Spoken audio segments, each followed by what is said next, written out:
At first I thought, no video this week because of, yes, this. And then I thought, well, who the hell cares anyway? Just do it. And those who care, well, enjoy the view. I just don't want to stop myself from sharing because of my own vanity. And so now this is out of the way, let's go.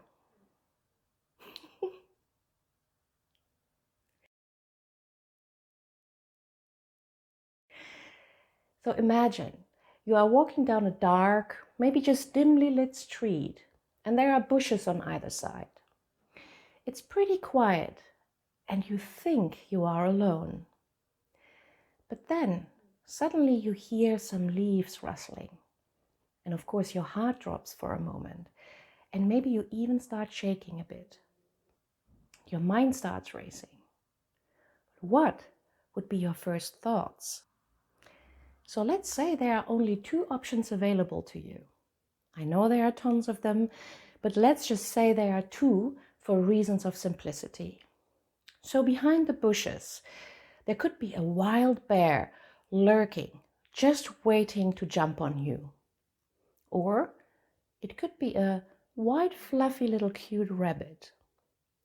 In a situation like that, which of those options could be actually more useful to think about? My guess is that you better think this rustling is caused by a wild bear, so your body can prepare itself, and it does, to go into fight and flight mode once the bear jumps out, so you have a chance to save your life. If it then turns out to be a cute little rabbit, that's fine. You can take a breather and relax and cuddle it if you must. But if you assume from the get-go that this can only be a fluffy little cute rabbit, and you don't even consider it a bear, and you stay zen and calm and relaxed, and then it turns out to be a bear, you are not as well prepared to run. So what do I want to say with this? I want to make it very understandable in an easy way why we often have the tendency to think more negative than positive, and why negatives have it so much more easy to take space in our mind and convince us than positive thoughts. In the early times of our existence, plan A, the thought of it might be a wild bear that will attack me, could have meant plain survival.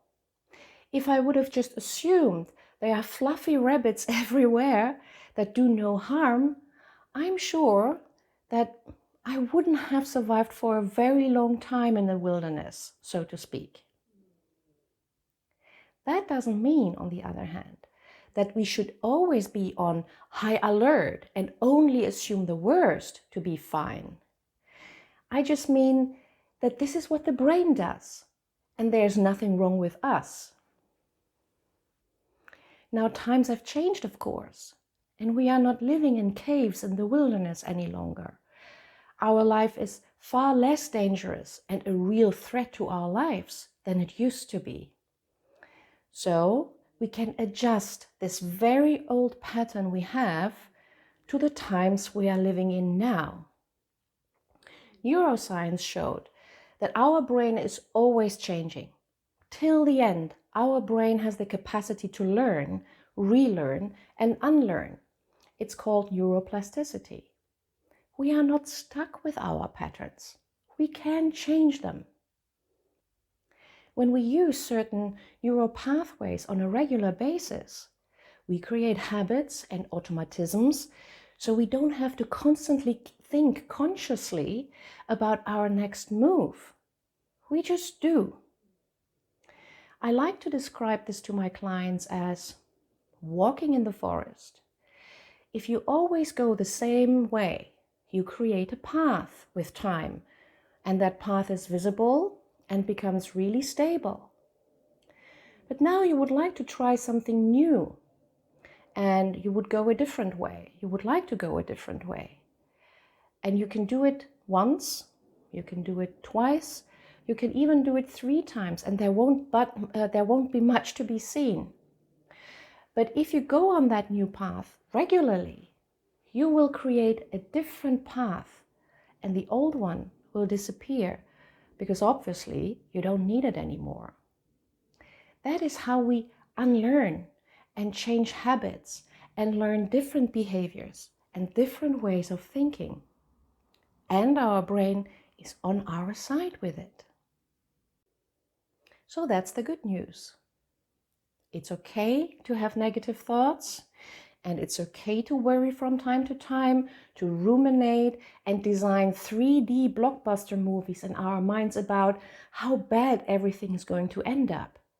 It's just human, and there's nothing wrong with us. And the other good news is that we can influence our patterns. We can influence how we think. We can influence how we feel and behave. We are not stuck in a rut. We don't need to drown in our negativity, except we choose to.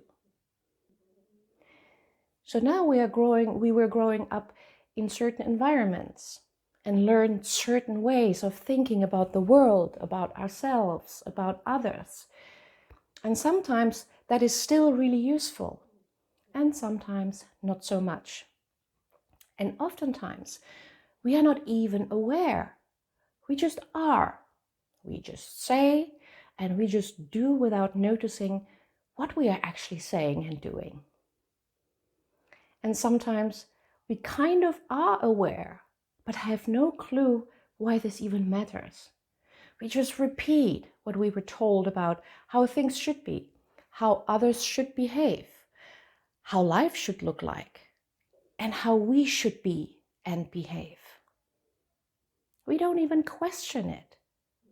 We just sometimes become aware that we are feeling somewhat uncomfortable or something doesn't make a lot of sense to us.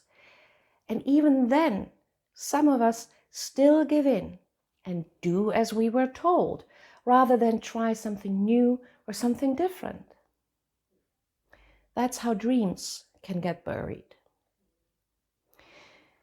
So now we can apply a bit of the Marie Kondo principle to our minds and become aware of our patterns, our thoughts, and our way of being.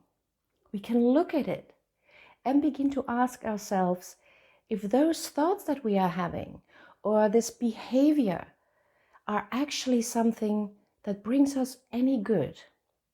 Is it useful to think this old way? What does it give me to think or behave this way? What do I have out of it, if anything? Does it bring me any joy into my life in some way? Yeah, why not? Does it make me happy to complain about others? Does it make me happy to put myself down all the time? Does it make me happy to carry lots of anger and frustration around? What is in it for me? And of course, this requires awareness of ourselves. And so a regular check-in with ourselves can rewire our brain if we find there's actually not much, if anything, nice to be had out of it. It's just old patterns we repeat. It's just old habits we have. It's just same old, same old. Like the same old path we take in the forest. So we can then choose to turn to that new path that might be actually more useful for us right now and use it. As they say, use it or lose it. So use the new way you want to have more of. And the old one just becomes redundant with time. And yes, all the ups and downs that come with it are part of the game. So don't put yourself under pressure and don't get angry at yourself if you slide into old patterns from time to time. Just become more playful around it, like a child that learns something new with open eyes and an open mind. Don't put too much thought into it, but do it with joy. I think that this is important, at least for me. For example, when I think about sports and exercising, I don't really want to do it just for the sake of doing it. To me, it just feels like a massive effort and boring. But when it is connected to joy and fun, like for example in team sports or dancing, then yes, bring it on. That's fun. So find ways for yourself to keep that openness, that playfulness, creativity and joy in your own personal growth to make it lighter and easier for you. It's not work. It's not a chore. And there's no end product waiting for you. It's just life and living. Take it, make it yours. It's in your hands. So that's it from me for today. And if that was useful for you, you know what to do. Sharing, liking, and keeping this channel alive by subscribing and help others also to find those videos too. Have a lovely day. Bye for now.